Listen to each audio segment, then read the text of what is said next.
The Jake Paul vs. Mike Tyson showdown is less a boxing match and more a traveling sideshow, with tension so thick you could cut it with a butter knife. Joe Rogan, never one to mince words, has stepped into the ring, figuratively, thank God, thrown a verbal haymaker, demanding Jake Paul pull the plug on this spectacle. It's not just a fight, it's a clash of eras, where a YouTube prankster squares up against a heavyweight legend who's been knocking out egos since Paul was in diapers. Rogan's not here for the hype, he's sounding the alarm like a referee who sees a mismatch coming. This isn't about courage, it's about common sense.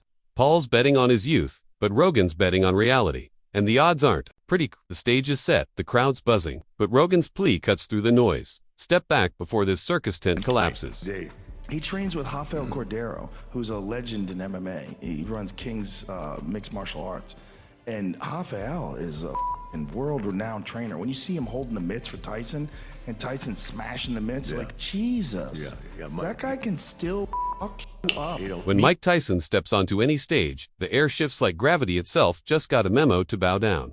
The former heavyweight champ doesn't just walk, he stalks. His presence, a living legend that demands eyes and shuts mouths. That stare, it's not just intense, it's a laser beam of pure, unfiltered menace. Screaming focus louder than a sold-out arena. Resolve, Tyson's got enough to make mountains flinch. This isn't just a man prepping for a fight, it's a force of nature, reminding Jake Paul that YouTube clout doesn't survive a real storm. Every glance from Tyson is a warning. Step in my ring, kid, and you're not just facing fists, you're facing a legacy that's been breaking jaws and egos for decades. The platform's his, the spotlight's earned, and the message is clear. Iron Mike's not here to play.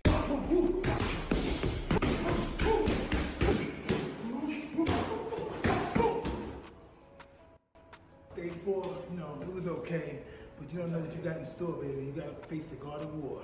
And get ready, baby. Fire in the house. Patrick Beverley, ex-teammate of LeBron, and now slinging passes for the Milwaukee Bucks, just dropped a truth bomb on Jake Paul, so loud it could wake up a coma patient.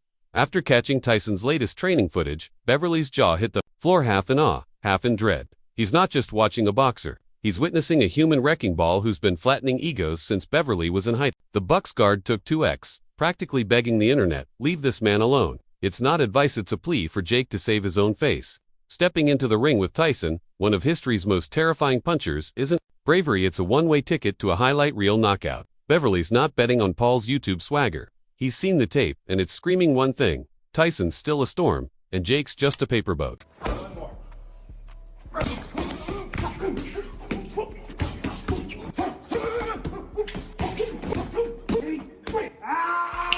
Paul George is throwing his chips in on Mike Tyson, laughing off the 31-year age gap like it's just a number on a birthday cake.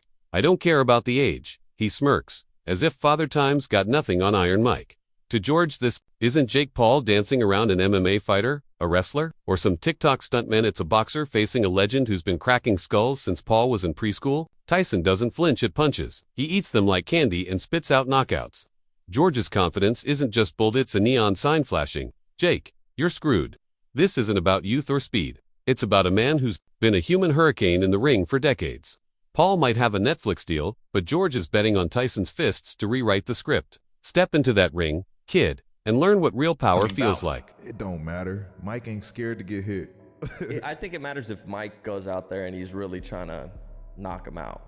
Like, is he gonna? I hope he doesn't go out there. I think he's going to do that. I think that's what he's going to do. It's going to make for great entertainment. For sure. Kamaru Usman isn't just throwing shade at Jake Paul, he's hurling a spotlight on the kid's entire career. Who's steering this ship? Usman demands, as if Paul's team missed the exit for common sense. Step into the ring with Mike Tyson. That's not a fight. It's a one-way ticket to a viral KO. Usman sees talent in Paul, sure potential to swap YouTube stunts for real boxing skills. But at what cost? You want respect from pros like me.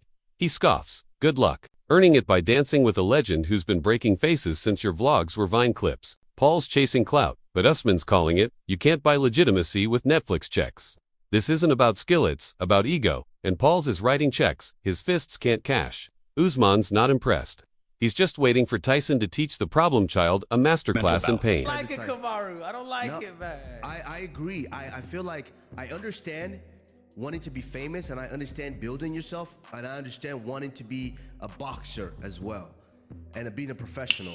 Kamaru Usman isn't just throwing shade at Jake Paul, he's hurling a spotlight on the kid's entire career. Who's steering this ship? Usman demands, as if Paul's team missed the exit for common sense. Step into the ring with Mike Tyson. That's not a fight. It's a one-way ticket to a viral KO. Usman sees talent in Paul, sure potential to swap YouTube stunts for real boxing skills. But at what cost? You want respect from pros like me.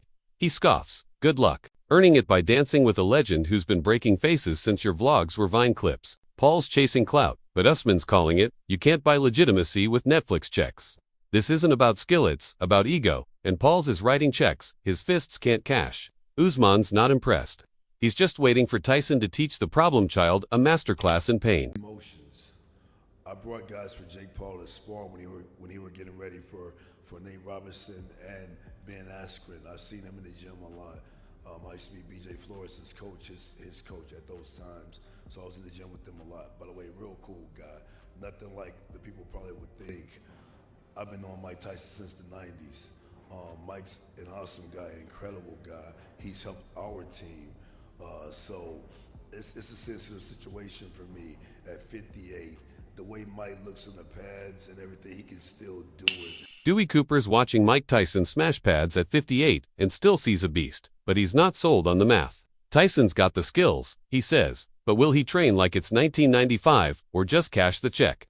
The allure of a fat payday. Is a siren song even Iron Mike can't ignore? But the real question burns. Can Jake Paul light a fire under Tyson's legend-sized ego? If Paul does, Cooper warns, it's a war. If not, Jake's got a shot to topple an icon more stunt than sport. Cooper's got a soft spot for Paul, but he'd rather see him rematch Tommy Fury than dance with a heavyweight ghost. Still, he gets it. Tyson's name is a box office magnet, pulling crowds like moths to a flame. If the world wants this circus, Cooper shrugs. Let's roll the dice. Just hope both guys walk out in one piece. Somebody was like, would you wrestle Kyle Snyder for charity? I'm like, no. He's going to beat the brakes off of me. He won't play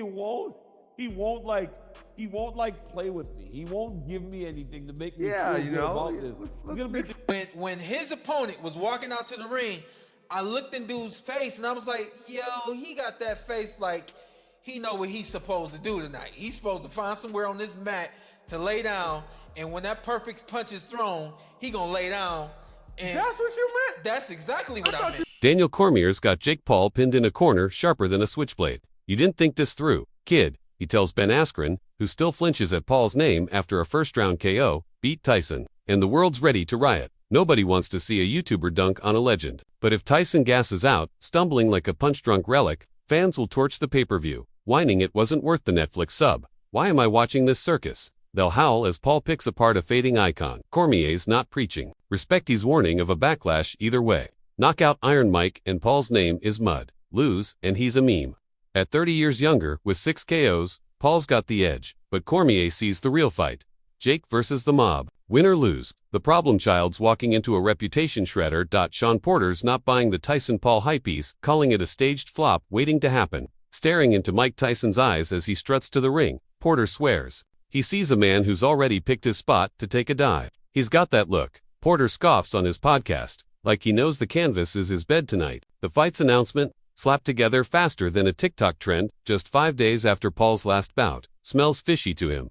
This ain't how big fights happen, he sneers, as if Jake forgot to drop a hint while pummeling his last opponent in Puerto Rico. No build-up, no buzz, just a dry press release and a date. Porter's not saying Tyson's pocketing cash to fall, but he's side-eyeing the whole circus, convinced it's less about and more a scripted snooze. If Iron Mike hits the mat, Porter's betting it's by design, not defeat. Hold the gloves. Boxing fan Sean Porter's out here throwing cold water on the Tyson-Paul hype train. He's squinting at the fight's sketchy origins, sniffing out secrecy like a bloodhound on a mission. You're telling me Jake Paul didn't whisper a word about this blockbuster before his last fight?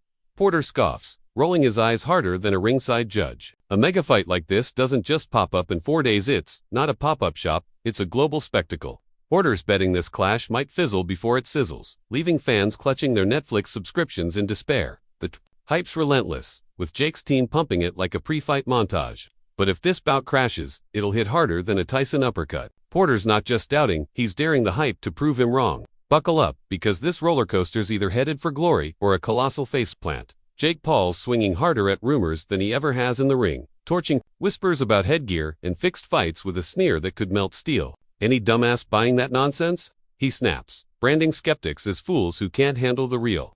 his managers backing him up, slamming the gossip on Instagram like it's a sparring bag.